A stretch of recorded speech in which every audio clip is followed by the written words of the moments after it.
menganggap bahwasanya Allah menciptakan takdir untuk manusia, dan dalamnya itu meliputi juga perbuatan manusia. Perbuatan itu di dalamnya ada kebaikan, kejahatan, pahala dan dosa, itu semuanya Allah yang menakdirkan atas diri manusia. Jadi manusia ini ibaratnya dia seperti wayang, artinya kehendak bebas. Allah yang mengatur dia dari dia lahir sampai dia meninggal, termasuk diantaranya itu semua perkara rezeki, perkara jodoh, perkara dosa, pahala, itu semuanya Allah yang mengatur. Sesuai juga dengan di dalam Al-Quran mengambil orang itu di dalam surah As-Saffat ayat 96. Ayat 96. Hah? Sampai ayat 96. Ya, ayat 96. Ini tuh bunyinya itu Wallahu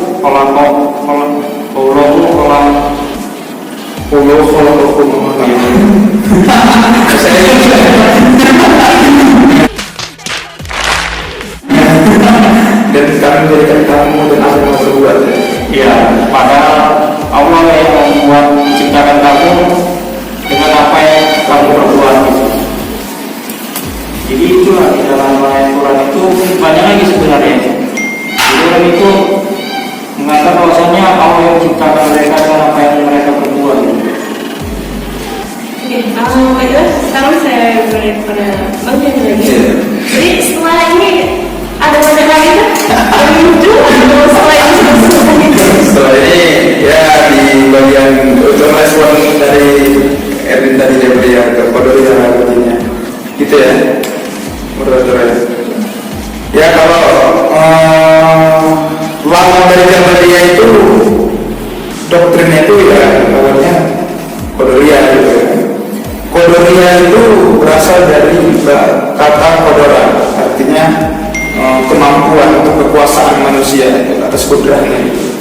Jadi kodoria ini mengatakan bahwa setiap manusia menghasilkan perbuatannya berasal dari kudrahnya sendiri, kekuasaannya sendiri, tidak dari kudrah Allah SWT, tidak dari kekuasaan Allah SWT. Jadi manusia menghasilkan tindakan atau perbuatannya berasal dari manusia itu sendiri, tidak berasal dari Allah. Jadi Qadariyah mengatakan perbuatan manusia yang ada, bukan perbuatan Allah gitu. Jadi begitu.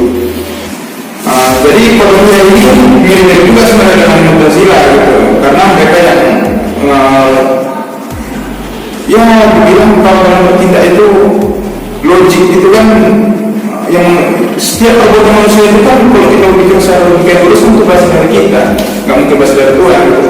Kenapa? Karena ada satu kisah dari Umar bin Khattab radhiyallahu anhu, ketika sahabatnya datang, dia mengatakan seperti ini, sahabatnya mengatakan seperti ini, Umar, aku sudah memperkosa wanita itu kepada Allah. Kemudian Umar gak banyak cerita, disuruhnya tunggu orang kita tunggu sini, diambilnya pelawangnya, gelas samurainya, dia langsung putuskan kepala orang itu.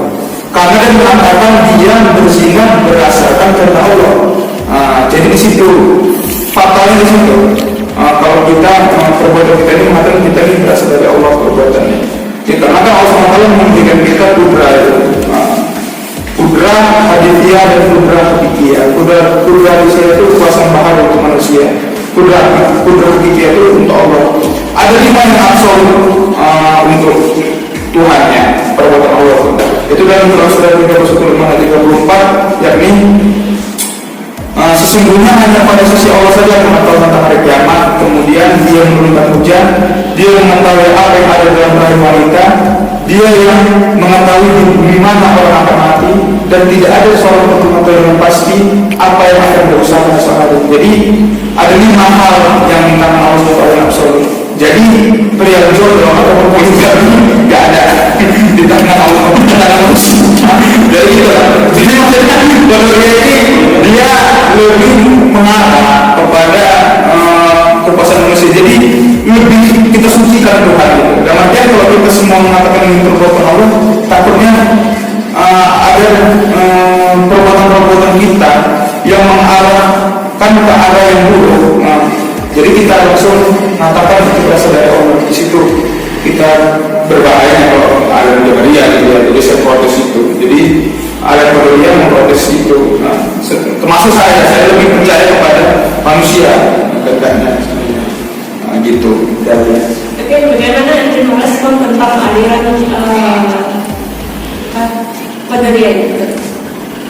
Kalau Qadariyah itu dia kan meniadakan atau menafikan kehendak Allah di situ. Padahal kan kita kan tahu bahwa Allah itu punya kehendak atas manusia, dan itu termasuk ke dalam sifat Allah yang artinya maha kuasa. Allah itu maha kuasa, maha kehendak terhadap makhluknya.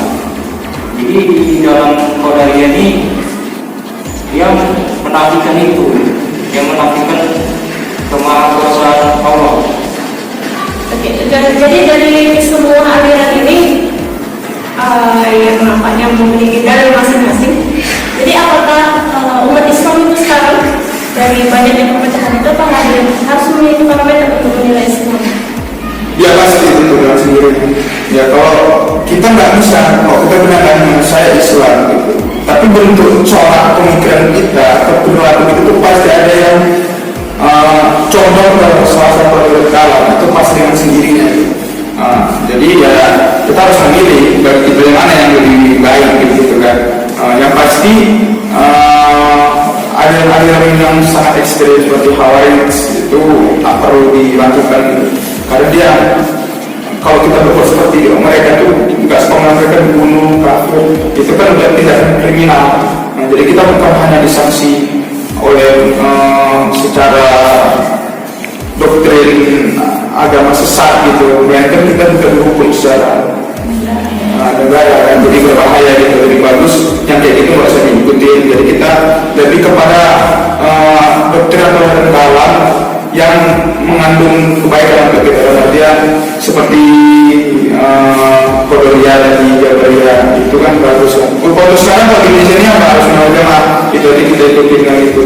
Sebab kalau kita lebih condong kepada aliran yang ekstrem, nanti takutnya yang awam ini manifestasi. Padahal kita kan untuk sampaikan ini kan untuk memperkaya wawasan kita, kemudian dari waktu terbuka untuk memerintahkan para penonton ataupun siapapun yang ada di sana untuk ikut di dalam terlibat di dalam doktrin yang ekstrem itu enggak. Ini hanya untuk supaya ada pertama secara dalam kok apa aja gitu kan. Jadi jika lokalnya alirannya doktrinnya itu perlu kita jelaskan sebagai furqan lah gitu, beda gitu antara satu dengan yang lain gitu. Ya, apakah kemudian Ahlussunnah wal Jamaah ini juga dapat dijadikan parameter sebenarnya? Ya kalau umumnya untuk Indonesia, ya Ahlussunnah wal Jamaah bisa dijadikan parameter untuk. Ya dia pengertian itu doktrin yang moderat lah ya untuk di sekarang ini apa di Indonesia gitu. Ahlussunnah wal Jamaah itu lebih kepada sikap etis yang bilang komisi antara Qadariyah dan Jabariyah ada tengah-tengah gitu kan. Perbuatan manusia ada, namun juga perbuatan Allah ada, namun juga perbuatan manusia. Jadi kehendak Allah dan kehendak manusia itu saling korelatif di dalam kehidupan ini. Berarti kok Qadariyah kan menafikan kehendak Allah, Jabariyah menafikan kehendak manusia. Kok aswada kan belum ada. Kemudian kehendak manusia juga berlaku seperti ini. Kita berikhtiar, namun hasilnya serahkan pada Allah Subhanahu Wa Taala gitu kan. Kita berusaha, kita manusia yang bisa berusaha, namun hasilnya kita tawakal pada Allah Subhanahu Wa Taala. Jadi ya itulah yang doktrin atau perbuatan yang sama kita kalau di Indonesia itu namakan diri untuk itulah kan. Karena dia tidak ekstrim gitu, begitulah. Jadi bagaimana ini? Apakah aliran Aswaja ini hanya terbentuk di Indonesia saja atau bagaimana? Dan sebenarnya apa? Kenapa bisa terbentuk aliran Aswaja ini? Apakah menangkis dari yang sebelum-sebelumnya atau bagaimana? Ya di luar negeri ini ada juga wajar, karena di dalam Islam itu yang namanya itu ya menganut Ahlus Sunnah wal Jamaah. Kecuali kalau di negara Iran itu dia mayoritas di sana Syiah. Kalau di negara lain kayak di Indonesia, di Maroko atau di Arab itu Ahlus Sunnah wal Jamaah yang mayoritas. Kemudian Ahlus Sunnah wal Jamaah ini sebenarnya sebagai respon dari Mu'tazilah. Jadi kan dia dulu kalian Aswaja ini yang mencetuskan itu namanya Abdul Hasan Al-Asy'ari. Jadi Abdul Hasan Al-Asy'ari ini di usia 40 tahun dia bermimpi bertemu Nabi Muhammad. Nah, dari situlah dia menganggap bahwasanya aliran yang selama ini dia anut, yaitu Mu'tazilah, sebenarnya ini keliru gitu. Aliran yang Mu'tazilah ini, jadi dia mencopot jubahnya di dalam mimbar, saya berkata saya melepas jubah ini sembari melepas juga pedoman yang saya pegang selama ini. Kemudian dia berdebat dengan ayah angkatnya yaitu Al-Jubali, mendebat lagi dengan orang Mu'tazilah. Jadi sebelumnya itu dia ada pendapat apa? Dulu dia Mu'tazilah, siapa yang Abu Hasan Syari ini.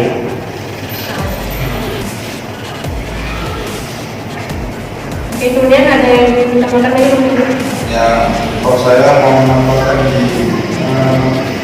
Atau bagaimana dari kesemua hadiran ini setelah kita mempelajari ini, kemudian mungkin audiens ini setelah mendengar ini, ternyata ada banyak sekali yang ada Islamnya. Iya. Bagaimana sikap kita terhadap Islam? Ya, setiap orang kan punya ideologi ataupun imajinasi yang terbangun ketika mengenai sesuatu yang menurut mereka ini bagus, yang mereka ikutin itu. Posisi etis orang kan kita tidak bisa kendalikan gitu kan. Cuma kita mengingatkan bahwasanya apabila mereka mau pakai flower AIDS itu dipikir-pikir terlebih dahulu karena berbahaya. Gitu kan. Kalau pakai ideologi A itu pun juga berbahaya. Nanti orang yang berbuat dosa besar, membunuh, kita ambil dia penipuan itu kan berbahaya. Jadi ya ini sebenarnya dipilih mana yang banyak masalah untuk diri sendiri. Kemudian doktrin tersebut tidak diterang-mentang-mentang, karena kan kalau ilmu kalam ini seperti Khawarij Mu'tazilah, mereka penggali masing-masing ayat-ayat dalam Al-Quran itu mereka tidak pada bukan tidak pada sepenuhnya, mereka ambil satu sisi yang dimana Syiah itu berkenaan dengan dosa besar, ataupun berkaitan dengan orang yang diampuni atas segala perbuatannya gitu. Jadi mereka bisa itu gitu. Jadi kan kita seharusnya konsekuensi orang yang berbuat baik itu masuk surga gitu kan, yang berbuat jahat masuk neraka gitu. Memang ada aturan dari Allah Subhanahu Wa Taala dunia. Ya tapi pengadilan itu orang surga dan neraka itu kita tidak bisa tahu. Kita hanya bisa tahu dari Al-Quran gitu. Jadi yang baik dari mengikuti dari kalam ini, karena aliran kalam ini dihasilkan oleh para takarim yang ekstrim, pikirannya kemudian radikal. Itu ada juga yang berat, ada juga yang soft, makin lembut, itu banyak yang dihasilkannya. Jadi kita harus bisa pilih. Jadi kita ikuti aja yang ada saat ini. Tapi kalau saya punya juga posisi etis saya. Saya punya posisi etis ideologi dalam Islam. Saya ada apa yang saya tidak condong, doktrinnya ada. Seperti saya, kalau saya Qadariyah itu Mu'tazilah.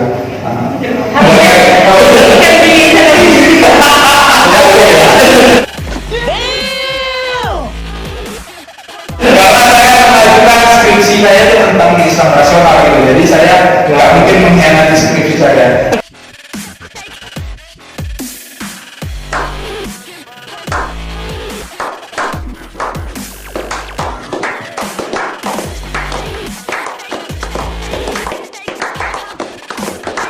Muhammad Abduh itu merupakan orang yang sangat rasional, rasionalnya sangat mutlak. Dia tunduk pada Mu'tazilah, dia mengikuti doktrin Mu'tazilah. Harnasan juga begitu, tunduk juga pada Mu'tazilah. Jadi ya kalau saya lebih kepada rasional, Islam yang rasional. Kalau dari nggak tahu, kalau dari nggak tahu. Kita sampai sini saja sesi perdebatan kita mungkin hari ini. Apakah ada yang ingin tambahkan lagi saudara Edwin? Yang ditambahin Jadi bagaimana guys seperti tadi yang dibicarakan sebenarnya ya?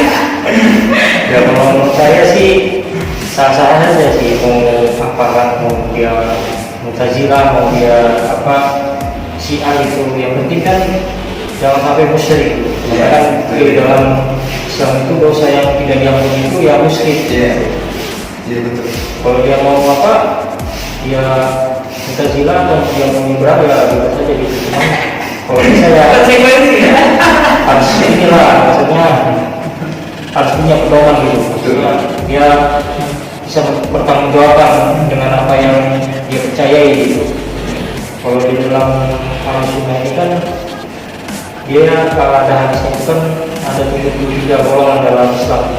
Yang satu yang selamat itu yang mengikuti perkataan aku dan sahabat-sahabatku gitu. Jadi kalau Sunnah wal Jamaah ini kalau bisa dibilang dia mengikuti yang